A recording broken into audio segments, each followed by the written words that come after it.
So we were lucky enough to just check out the new King Kong movie, and you know what? This one could just be called King Dong because...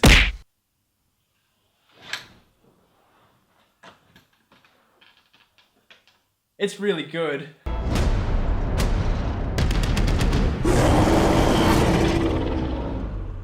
So, Kong Skull Island is the second film in Warner Brothers' kind of franchise with Godzilla. So, like, these films are somehow going to end up in the same universe, and apparently we're going to get Godzilla and King Kong fighting at some point. But basically, this film is directed by Jordan Vogt Roberts, I think I'm saying that right, here's his name, who did Kings of Summer, which was a little indie a couple of years back that was really, really well reviewed. And this movie stars Samuel L. Jackson, John C. Reilly, Brie Larson, Tom Hiddleston, Jason Mitchell, Shea Wingham, Toby Kebbell, John Goodman. Look, there's a lot of people in this movie. And you know what? We were a little bit worried it was going to King Pong. Oh, that joke Pong, I tell you what. It stinks. It stinks. It stinks. But no, this film, King Dong, straight up, I mean, we went into this with kind of suppressed expectations because reviews were a little wonky, but the thing is, the trailers were stunning. The visuals looked absolutely amazing. And the main thing going into this, a lot of people have said, is that the characters are all weak aside from John C. Reilly.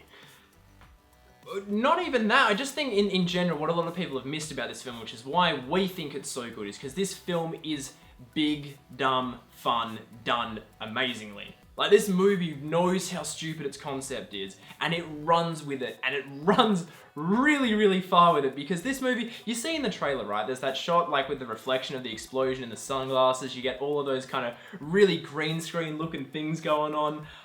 It's meant to be over the top, it's meant to be loud, it's meant to be dumb, the humor's meant to be brash, it's actually destabilizing that big monster movie genre. It takes all the cliches and says, here, we're gonna use them, but we're gonna use them in a way you haven't seen before, and that's why it's so exciting. And the thing is, I mean, Peter Jackson mastered it at a dramatic level with his films. So the thing is, where else can they go with it? Well, to a comedic side. And that's where they really nail it here. Obviously, Godzilla, a lot of people had problems with it being kind of, you know, it was too serious. It ends up being empty. Yeah, whereas this film, it's just got so much flavor. So, I mean, if you're watching it and you're trying to take it seriously, you're gonna get lost because that's not the point of the film. There's a point towards, I mean, characters die the whole way through this movie, but there's a point where there's a certain character has kind of this big kind of death moment, and it gets thrown away and gets turned into a comedic thing. And at that point, if you couldn't tell that this movie is not taking itself seriously, then that is on you. It's not on this movie, because this movie is just trying to have, the movie itself is trying to have as much fun as possible, and it really has it.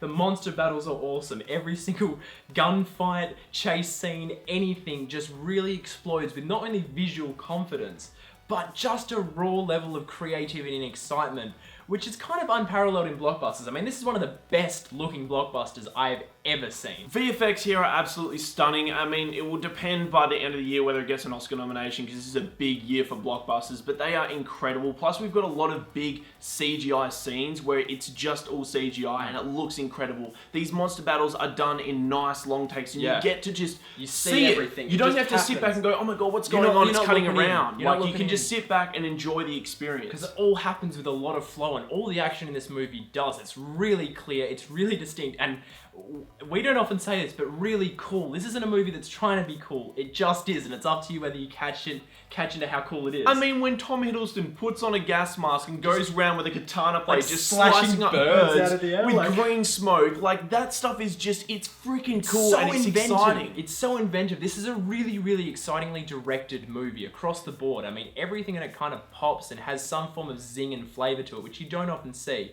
And I think there are green screens which are dodgy, but I think to a degree, most of the stuff here, the movie, as we've said, knows how stupid it's being. So there's like northern lights and stuff that happen, and like there's heaps of like people will be standing there and explosions happen behind them, and you can tell it's fake. And the movie knows it's supposed to look fake. It's not trying too hard because it knows how insane it's being. And I think, I mean, like, that's props to the director. I think he has a really strong control and a really strong idea of what type of film he's making, and that's kind of spread to everyone else throughout the crew, whether it be the cinematographer, the actors. Everyone knows what type of film they're making tonally, and that reflects whether it be in their performance or the visuals or anything in this film. No matter how corny it gets, people hold on to exactly what they're trying to do, which is really, really important. And while the script definitely could have had more squeezed out of it, Dan Gilroy, who was one of the main writers on it, who also wrote and directed Nightcrawler with Jake Gyllenhaal from a couple of years back, he's taken, as we've said, the genre cliches and destabilized them. Like, so much fun is had with everything, and it allows the actors to go, nope, this is a big corny moment, and they hit every moment And hard. they don't sit there developing characters like Peter Jackson's King Kong for like the first hour of the film. They've only got like just under 2 hours for this one. So you get little pop-up things, you get little small things that kind of just brush them off and give them a bit more depth, which is fine because it fits well within this film. This isn't a movie where it's about who survives at the end. It's not about that. People, like, from the very start are just getting picked off and stupid stuff's happening to them and they've got stupid deaths, and that's kind of how this movie works. It's not like other movies that have come out recently where it's like you have to connect with people to feel what they want you to feel at the end of the film as these people are being picked off one by one. It's a very different thing. As we've said, it just wants you to have fun with it. It just wants you to go, oh shit, they're dead. Ah. Here's a phone.